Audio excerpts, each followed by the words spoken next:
한 청년이 주님을 찾아와서 내가 어떻게 하면 영생을 얻을까 이렇게 묻습니다. 그러자 주님이 계명을 처음에 말씀하세요. 그러니 이 청년이 호기 있게 자신 있게 어렸을 때부터 내가 그걸 다 지켰답니다. 그러니까 어떤 종교적 집안에 태어나서 철저하게 그 교육 속에서 자라온 청년이 분명합니다. 스스로도 자신 있게 그렇게 얘기할 정도니까 흠이 없는 자였어요. 그러자 주님이 한 가지를 더 요구하십니다. 네 소유를 팔아 가난한 자에게 주고 와서 나를 따르라. 그랬더니 그 청년이 소유가 많은 거로 심히 근심하여 돌아갔다고 그렇게 이야기를 합니다. 우리 여기서 네 소유를 팔아 가난한 자에게 주라는 말을 단순히 물질적인 그런 문제로만 그 생각으로만 듣습니다. 근데 너의 가진 소유를 팔아 가난한 자에게 줘라. 이 말씀이 무슨 말이냐면은 우리가 생각하는 일반적으로 뭐 돈이나 뭐 그런 것들을 주고 다 주고 나를 따르는 그런 의미가 아니라 우리는 원래 소유한 것이 없습니다. 적신으로 왔다고 그러죠. 벌거벗고 와서 벌겁고 간대요. 여러분 이 땅에 나올 때 가져온 거 있습니까? 없어요. 그러니까 줘도 줄 게 없는 게 네 실상을 깨달으라 이 말이에요. 좀 더 다른 말로 네가 무엇을 해야 얻을 수 있는 것이 영생이 아니라는 것입니다. 영생이라는 네가 살 수 있는 것이 아니란 말이에요. 인간이 이걸 쟁취할 수 있는 것이 아니란 말이에요. 그러니까 많은 사람들이 그런 오해들을 하고 있어요. 마치 영생을 어떤 보상의 대가로 바라고 뭘 열심히 해서 내 것을 팔아서 그걸 산다는 개념들을 많이들 갖고 있어요. 이게 율법주의란 말입니다. 영생은 인간이 살 수 있는 문제가 아니에요. 이 지구라는 땅을 다 판다고 그걸 살 수 있겠습니까? 그럴 것 같으면 그 옛날에 그 위대한 왕들이 왜 그걸 못 샀겠어요? 그 많은 금은부화를 갖고 살았는데 우리는 그걸 살 수가 없습니다.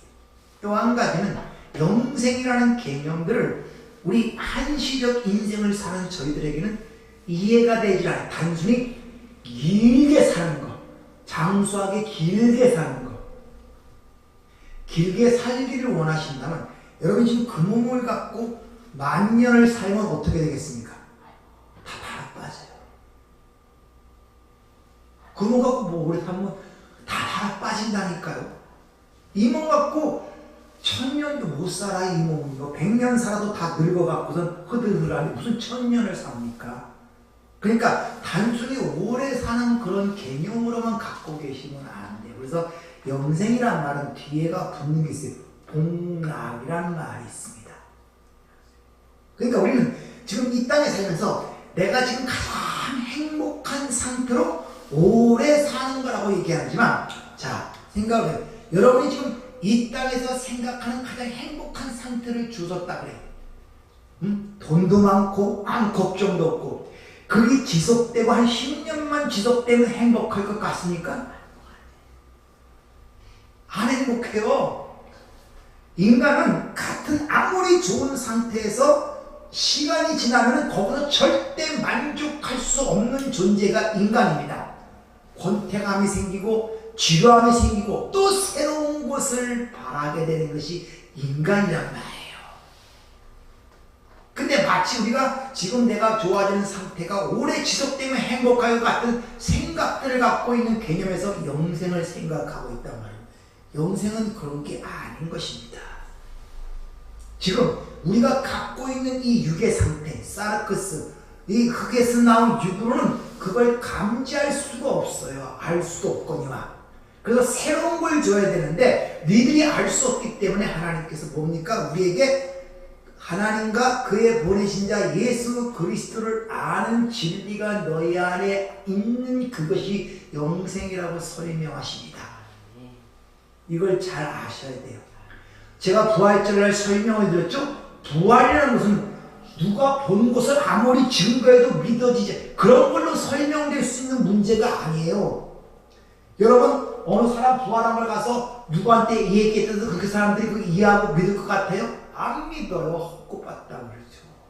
그렇게 인간은 납득되는 문제가 아니고 누구의 설명에 의해서, 본 증인에 의해서 그게 이해되어지는 문제가 아니기 때문에 엠마오 도상의 두 제자를 통하여 그걸 가르쳐주는데 뭡니까? 말씀을 깨닫게 하여.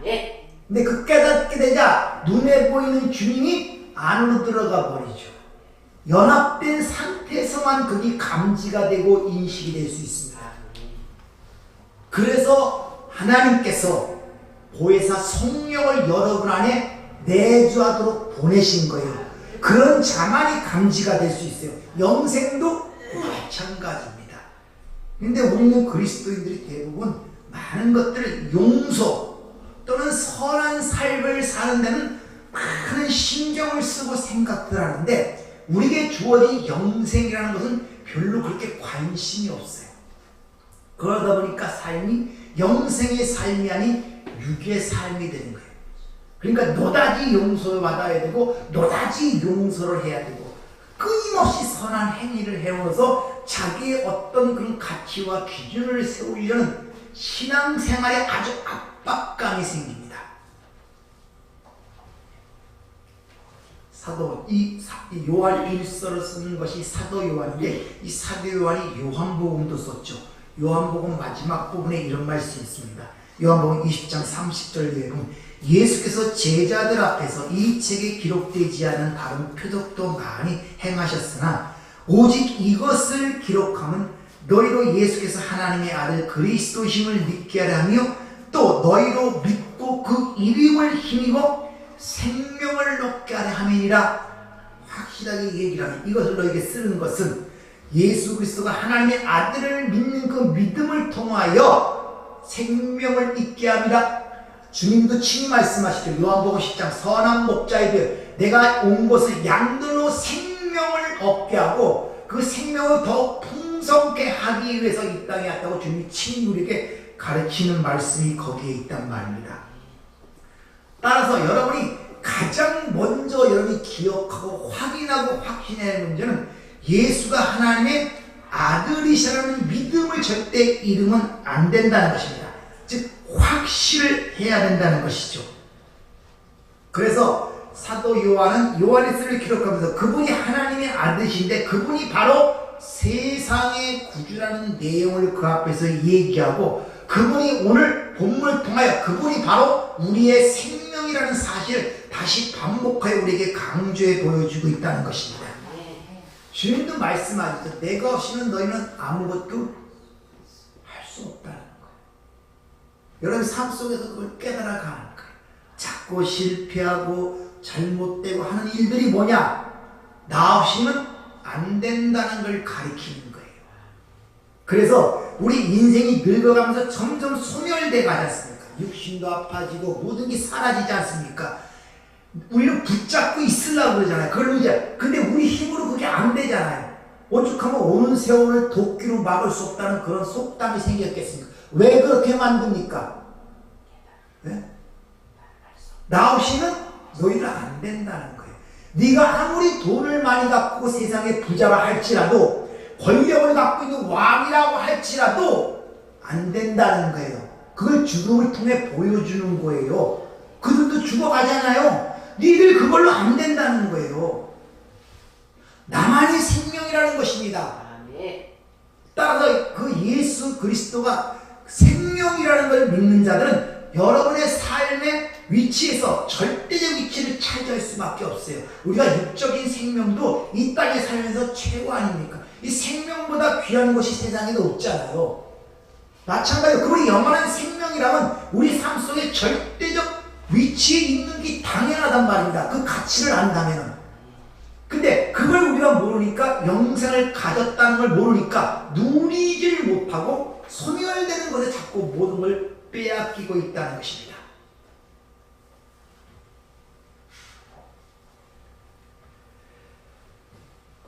그러면 성경이 우리에게 얘기하자는 내용이 그 내용 아닙니까? 신구약 전체가. 왜? 그 생명이 가장 중요하니까. 따라서 우리는 이 성경을 볼 때 우리 어떤 행위와 실천을 위한 고상한 가르침을 수록한 책이라는 것으로 보면 안 되는 거예요. 그렇게 보는 게 율법주의자들란 말이야. 이건 하나님의 하나의 선언이며 계시며 선포입니다. 빛이 있으라 선포했더니 빛이 생겼잖아요. 이런 거란 말입니다. 이것은 우리 어떤 고상한 가르침을 줘서 선한 행위를 하는 책이 아니란 말입니다. 근데 우리는 말씀을 그런 식으로 읽어버리니까 내 안에 능력이 체험되지 못하는, 하나님이 살아있는 말씀이라는 게 체험이 되지를 못하는 거란 말입니다. 그러니까 여러분이 내 자신에게 말씀을 들을 때 이 말씀이 여러분에게 선포를 시켜야 돼요. 그것이 그대로 이루어지도록. 내 말씀이 한 번 나가면 헛되이 돌아오지 않는다고 주님 말씀하시죠. 그걸 어떻게 비유하느냐? 하늘에서 물이 내려서 땅에 솟아서 땅에서 씨가 뿌리가 내리게 하고 열매를 맺게 한다는 건 결과를 얘기하듯이 하나님의 말씀이 한 번 선포되면 그냥 헛되이 돌아오는 법이 없단 말입니다. 반드시 거기다 또 열매를 맺게 돼 있어요. 사도 요한은 그래서 이 서신서를 통하여 너희가 하나님의 아들 즉 그 예수 그리스도를 믿고 그 믿음으로 너희가 영생이 너희 안에 있다는 사실을 깨우치기 위하여, 그 당시에 엄청난 핍박이 일어났단 말입니다. 앞에 사도들은 다 순교당하고 로마 압제로부터 엄청난 핍박과 압박이 있었단 말입니다. 그런데 그들에게 지금 얘기하는 것은 다른 위로를 주는 게 아니에요. 너희들이 영생이 있다는 거예요. 그건 그 믿음만이, 그 확신만이 이 세상을 이길 수 있다는 걸 가르치고 있단 말입니다. 다른 걸 처세수를 가리고 있지 않잖아요. 그 힘들고 어려운 환경 속에 뭐 이렇게 살아라 저렇게 살아라 그런 거 안 가르치는, 오직 그분이 하나님의 아들이시며 세상의 구주시고 너희가 영생이 있다는 걸 확인시키고 있잖아요. 그것만이 세상을 이길 수가 있기 때문에. 그 시대나 오늘 이 시대나 똑같은 거예요, 여러분들. 다른 걸로 세상이 이길 수 없습니다. 절대. 오늘 우리 그리스도인들의 문제는 오늘 너희들이 알기를 원한다는 사도 요한의 간절한 바람처럼 자신에게 영생이 있는지에 대한 확신치 못한다는 데 문제가 있단 말입니다. 영생이 있다는 사실을 확신치를 못해요. 자, 5절의 말씀은 나경이 죽음 이후에 내세에서 얻는 어떤 것으로만 보편적으로 그냥 가지고 있어요. 이렇게. 그러다 보니까 영생이라는 걸 알지 못하니까 영생 어떤 경험이나 감정을 통해서 내가 알아야 되는 것들로 생각들을 하고 있단 말입니다. 그래서 어떤 내 삶 속에 특별한 사건이 일어나거나 어떤 사례들이 일어났을 때 그것을 판단하고 기준하여 내게 영생이 있다. 만약 그렇게 생각한다면 죽은 나사로는 엄청난 경험을 갖고 있는 사람은, 근데 그 나사로 지금 살아있어야 되잖아. 혈병든지 병 치료받았는데 지금까지 그게 만약 영생이라는 증거였다면은 지금 그 여인 살아있어야 되잖아요. 수많은 기적과 이력을 했던 치유 역사를 했던 모든 사람이 지금 살아있습니까? 안 살아있어요. 그런 걸로 영생이 우리에게 주어지는 것이 아님을 가르치고 있단 말입니다. 그래서 항상 사람들은 나에게 영생 그런 일들이 없기 때문에, 특별한 체험이나 경험이 없기 때문에 내가 과연 영생을 소유하고 있는가 의심을 가져요. 뭐 특별한 것들이 없어도 보니까 뭐 감정적으로 느낌적으로 어떤 기적이나 역사를 체험하니까 그걸 기준으로 영생이 있는 걸 판단하다 보니까 항상 마음에 의심이 있단 말입니다. 그러니까 극적인 사건이나 특이한 어떤 사건들을 바라보는 것은 사람들의 심리입니다. 나쁘다고 그러는 것이 아니란 말입니다. 근데 그런 걸 일생 동안 기다리며 허비하는 사람들이 있다는 거예요. 그러니까 쉽게 말하면 죄인이라고 고백하는 그 죄의식, 내가 하는 죄인이라는 것은 어떤 특별하게 세상적으로 뭐 남을 죽이거나 살인하거나 뭐 가늠하거나 도둑질한 사람들은 들어오면 내가 죄인임을 고백하건데, 어렸을 때부터 교회 안에서 자라서 그런 일 하는 사람들은 죄의식이 없어요. 왜? 그런 걸 죄라고 생각하고 있기 때문에. 그래서 저들이 막 하나님 앞에 내가 죄인이며 고백하고 눈물 흘리고 회개하면 거기 부러운 거예요. 그래서 나도 한번 세상적으로 그렇게 살아봐야 뭐 죄의식을 갖는 것처럼 생각들 하고 있단 말이에요. 왜 그렇습니까? 죄라는 문제 자체를 성경적으로 이해하지 못하기 때문에 죄의식이 없어요. 네, 아무리 생각해도 나는 그리스도인 집안에 태어나갔고 우리 아버지가 목사고 권사고 장로여서 어렸을 때부터 유년부 유치부 댕겼고 세상적으로 뭐 그렇게 나쁜 일 안 하고 살아왔거든요. 그러니까 죄인이라고 그러면 별로 그렇게 감흥이 없어요. 그걸 찔러주지 못하는 거예요. 왜? 성령이만이 그 죄를 드러낼 수 있는데 성령을 받아본 적이 없어요. 말씀을 제대로 이해해 본 적이 없어요. 그러니까 그냥 살아가는 거예요. 그러니까 극적인 그런 감동과 체험이 없으니까 하나님을 만났다는 소리도 못하고 항상 속으로는 끙끙하면서 그냥 미적미적 걸어가는 신앙생활들을 한단 말입니다. 그런 사람들이 겉으로 보면요 되게 선량스럽고 착하게 보여요. 근데 속에는 썩어서 문드러집니다. 본인 자체가 확신도 감동도 기쁨도 어떤 그런 것이 없이 그냥 미적미적 끌려가는 상태. 그러니까 겉으로는 아무런 그게 없으니까 그리스도인, 잘 믿는 사람 이런 식으로 취급이 된단 말입니다. 사람은 겉모습으로 판단하면 안 돼요. 그 사람의 내부가 옳게 되어 있는가를 봐야 돼요. 영혼은 사람의 겉모습과 달라요. 가장 추악하면서도 영혼이 순수하고 한 사람이 있고 반대로 가장 착한 사람이 속에는 영혼이 아주 오그라든 사람이 있다는 것입니다. 바리새인들이 얼마나 착합니까? 서기관 일주일에 2번씩 금식하며 돈 아껴서 과부에 도와주고 율법 딱딱 잘 지키고 근데 독사의 새끼예요. 주님께서. 근데 세리 가능한 영들 같이 밥 먹고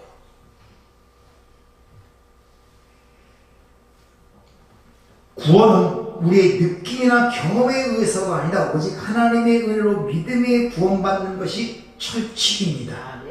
따라서 우리가 어떻게 그 영생을 체험하는가는 믿음이라는 것은 어떤 지적인 것을 내가 승인하고 인정하는 것으로 끝나는 것이 아니라 거기에 나를 던져버려야 돼요. 맡겨야 된단 말이에요. 맡겨. 그래야 능력을 체험할 수 있다는 것입니다. 또 어떤 사람은 좀 선량한 의식이 있어서 내가 맨날 실수하고 실패하고 넘어지고 죄를 범하는데 그런 나에게 어찌 영생이 있을 수 있을까 하는 이런 의문을 두고 자책을 하는 그런 분도 있단 말입니다. 거기에 대한 것을 알기 때문에 사도 요한이 이미 거기에 대한 답변을 줍니다. 요한일서 한번 찾아보세요. 다시 한번 봅시다. 요한일서 1장 8절 10절 그런 문제가 있을 때 어떤 답을 주는가? 요한일서 1장 8절 10절 만일 우리가 죄 없다 말하면 스스로 속이고 진리가 우리 속에 있지 아니할 것이요 만일 우리가 우리 죄를 자백하면 그는 미쁘시고 의로우사 우리 죄를 사하시며 우리를 모든 불의에서 깨끗하게 하실 것이요 만일 우리가 범죄하지 아니했다면 하나님의 거짓말하는 이로 만드는 것이니 또한 그 말씀이 우리 속에 있지 아니함이라. 즉 영생이 있는 자들은 반드시 그 안에 뭐가 싸움이 일어난다는 것입니다. 왜? 옛사람이 옳게 살아가는데 완전히 본질이라는 새 사람이 그 안으로 들어온 거예요. 둘이 갈등을 느끼고 다툼하는 것은 당연한 것입니다. 그러니까 지금 내 안에 내가 항상 실수하고 연약하여 넘어지고 범죄하고 내 자신을 느끼고 갈등과 어떤 전투를 느끼고 있다면 그 자체가 내 안에 영생이 있다는 증거란 말입니다. 그래서 너희가 죄를 짓지 않았다 범죄 않았다면 거짓말하는 자고 그 진리가 그 속에 있지 않기 때문에 그렇다고 사도 요한이 일러주고 있죠. 갈라디아 5장 17절 육체의 소욕은 성령을 거스리고 성령은 육체를 거스리나니 이 둘이 서로 대적함으로 너희가 원하는 것을 하지 못하게 하려 함이니라. 그러니까 내적인 절대 허물과 죄로 죽은 자들, 거듭나지 못한 자들은 절대 내적인 그런 갈등이 없습니다. 갈등 자체가 내 안에 새 사람, 영생이 있다는 걸 입증하는 반증이라는 것을 꼭 기억하시길 바랍니다. 따라서 우리가 이 땅에서 살아가면서 여러 가지 갈등과 그런 것들이 드러날 때 드러나는 것이 나쁜 것이 아니라 그 처리하는 방법을 알고 있어야 돼요. 조금 전에 가르친 것처럼. 우리 의로운 예수가 하나님 앞에 대언자로 있단 말이에요. 그래서 고백하면 깨끗하게 해주신다는 말씀이 있잖아요. 그러니까 우리가 인생을 살아가면서 여러분들 갈등을 느끼지 않고 싸움도 하지 않고 인간의 관계줄 이런 욕심들은 버리셔야 돼요. 수많은 일들이 닥치게 되어 있는데 누구나 똑같이 뭐가 다르냐? 그것을 어떻게 반응하고 어떻게 처리하느냐가 그 사람의 용량이 되는 것이다. 쉽게 말하면 부부간의 싸움이 없을 수가 없습니다. 누가 처음부터 그냥 인꼬부처럼 마지막까지 사는 사람이 있어요. 누구나 그런 갈등과 그걸 겪게 되는데 그 갈등의 문제를 겪을 때 그걸 어떻게 반응하고 처리하느냐가 문제란 말입니다. 거기서 하나님의 지혜가 나타나는 것입니다. 쉽게 말하면 영과 육의 싸움이 우리 안에서 일어난다는 것입니다. 불신자들은 절대 그런 싸움이 내적 갈등이 일어나지 않습니다. 그러니까 이 싸움의 본질을 보면 나에 속한 것과 하나님에 속한 사이에 다툼이 일어나는 거예요. 나는 내 중심으로 생각할 수밖에 없고 나를 위해서 모든 걸 하려는 본질적 특성을 갖고 모든 인간은 살아가죠. 근데 하나님 중심이라는 새로운 본질이 들어오니까 갈등을 느낄 수밖에 없어요. 그러니까 항상 선택의 문제라는 것이 앞에 제시가 되고 어떤 나를 선택하면 거기는 항상 거꾸로운 것이 마음을 지배하게 됩니다. 갈등을 느끼고 뭔가 누구 말 같다나 화장실에 갔다 왔는데 마치 뒤를 안 닦은 것처럼 뭔가 뻑적지근해요. 이것은 선택이 잘못됐다는 것입니다. 그런 갈등을 느끼게 될 수밖에 없다는 것입니다. 하나님 믿는 백성들은.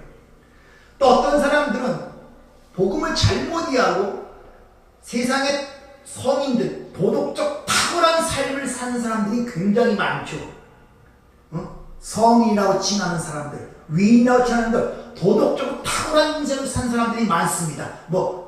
공자, 노노라든지, 석가모니라든지 이런 사람들. 그런 사람하고 내 그리스도인 내 삶을 비교할 때 내가 형편없거든요. 그러니까 내가 어떻게 영생을 소유했다고 주장할 수 있어요. 이렇게 또 생각하는 사람들이 있단 말입니다. 그것은 성경 자체, 복음 자체를 이해하지 못한 것입니다. 근데 그런 사람들이 많아요. 알게 모르게. 그래서 괜히 그런 사람들 보면 죽는 이들, 나는 저렇게 살지 못하는데 그렇게 살지 못하기 때문에 하나님의 은혜가 필요한 것이고 하나님의 구원이 필요한 거 아닙니까? 근데 괜히 주눅이 들어서 그들을 보면 괜히 근데 그런 일들이 복음을 이해하지 못하기 때문에 목사님들도 그 믿지 않는 불신자들의 삶을 얘기한단 말이에요. 그리스도인의 삶이 마치 이런 대표적인 것이 뭡니까? 간디의 이야기를 힌두교 교회였던 간디의 일생을 얘기하면서 그리스도인들도 이같이 살아야 된다. 마하마트 슈바이처 그런 사람들도 이 슈바이처가 진정한 그리스도인의 모습이다. 이런 식으로 얘기들을 하니 이게 얼마나 잘못된 복음입니까? 간디는 힌두교인이에요. 근데 왜 힌두교인이 왜 그리스도의 삶처럼 산다고 얘기를 합니까? 슈바이처요? 하나님의 아들이 실패했대요. 와갖고 그래서 십자가에 죽었답니다. 신신하게 아버지예요.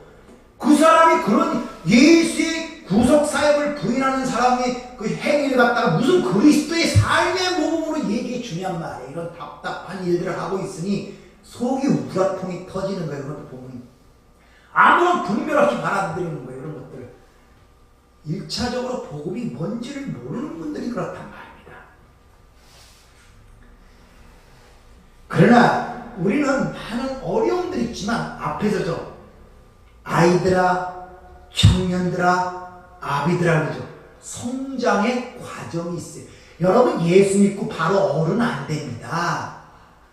이 땅에 생명이 처음 태어나도 갑자기 어른 되는 거 봤습니까? 다 유아기를 거쳐서 질풍노도와 같은 청년기를 거쳐서 어른이 되는 것이지, 거듭났다고 해서 그 사람이 갑자기 막 영적 수준이 팍 올라가고 그런 거 아니에요, 여러분들. 그러니까 너무 변화가 없다 해서 실망할 필요가 없단 말입니다. 성장기가 있는 거예요. 물론 어떤 사람은 빠르게 성장할 수 있지만 느리게 성장할 수도 있는 거예요. 그 사람이 예수 그리스도를 믿고 나의 구주로 영접했다면 그런 성장 과정에 있는 것이지, 그 사람의 어느 삶이 갑자기 확 변하지 않았다고 해서 그 사람이 그리스도인이 아닌 것은 아니란 말입니다. 그러니까 성장기가 있는 거예요. 그 분량대로, 믿음의 분량대로 대우해지고 이야기를 해야지, 어떤 기준에 예수를 기준으로 해서, 물론 우리의 목표는 예수의 장성한 분량까지 자라야 되는 게 목표지만 그것을 기준으로 하여 왜 여기까지 못 자라 이러면 안 된단 말입니다. 반드시 하나님의 시간과 때가 있다는 것을 꼭 기억하시길 바랍니다. 여러분은 영생을 소유했던 확신을 가져야 할 이유는 특히 예수가 내 안에 있고 예수를 영접한 분들 아닙니까? 그럼 그 예수가 바로 생명인데 당연히 그 안에 영생이 있죠. 왜? 그 아들 안에 영생이 있다 그러잖아요. 아들이 없는 자에게 영생이 없다. 그러니까 우리는 그런 내용들을 통하여 내 안에 영생이 있다는 사실을 확신할 수가 있다는 것입니다. 그렇게 그 왜 중요하냐? 그 신의 성품에 참여한 자라고 사도 바울은 얘기죠. 그 영생이라는 것은 하나님의 어떤 것을 내가 공유하고 있단 말입니다. 똑같은 걸 공유하고 있는 사람만이 하나님 앞에 올바로 설 수가 있어요. 그러니까 하나님은 자기 자신만 자기 앞에 세웁니다. 그러니까 하나님의 것을 공유한 자들이 영생을 가진 자들이란 말입니다. 그러니까 여러분들이 세상을 살아가면서 이 하나님에 속한 것들을 하나하나 깨달아갈 때, 즉 그 관계가 점점 밀접해질 때 이 세상에서 여러분이 자꾸 지금 나아가고 있는 거예요. 내가 이 몸이 따까닥할 때 나가는 것이 아니라 지금이 예수를 믿고 영접할 때부터 우리는 점점 이 세상을 탈출하고 있는 과정 속에 있단 말입니다. 따라서 우리가 영생을 소유했던 확신, 이것이 우리에게 있다면 하나님께서 궁극적 영화에 이르기까지 우리를 인도할 사실을 확신할 수 있기 때문에 우리 가는 여정 속에 넘어지고 쓰러져도 아무 상관없어요. 왜? 시작하신 이가 이루실 줄 확신하기 때문에. 그래서 로마서 8장 31절 사도 바울이 얘기합니다. 미리 정하신 그들을 또한 부르시고, 누가? 하나님이. 부르신 그들을 또한 의롭다 하시고, 누가? 하나님이. 의롭다 하신 그들을 또한 영화롭게 하셨느냐. 최고의 상태가 영화의 상태거든요. 주님 기도문 중에 17장에, 요한복음 17장에 보면 아버지께서 내게 주신 영광을 그들도 알기를 원하나이다 그래요. 내가 주었으니. 그러니까 우리는 이 땅에 살면서 그 아들 예수 그리스도가 하셨던 그 아버지의 영광을 우리도 가지고 누릴 수가 있단 말입니다. 그러니까 여러분의 삶 속에서 하나님이 시작하신 일을 하나님이 반드시 이루신다는 사실을 기억하시고, 가장 여러분이 확신해야 될 것은 예수 그리스도를 믿는 것으로 끊는 것이 아니라 그러므로 말미암아 우리에게 주어진 게 무엇인지를 확신해야 돼요. 그걸 한마디로 요약하면 영생이라고 오늘 사도 요한은 얘기하고 있단 말입니다. 여러분이 한 주간 동안 이 영생의 삶을 체험하고 경험하는 한 주간 되기를 부탁을 드립니다.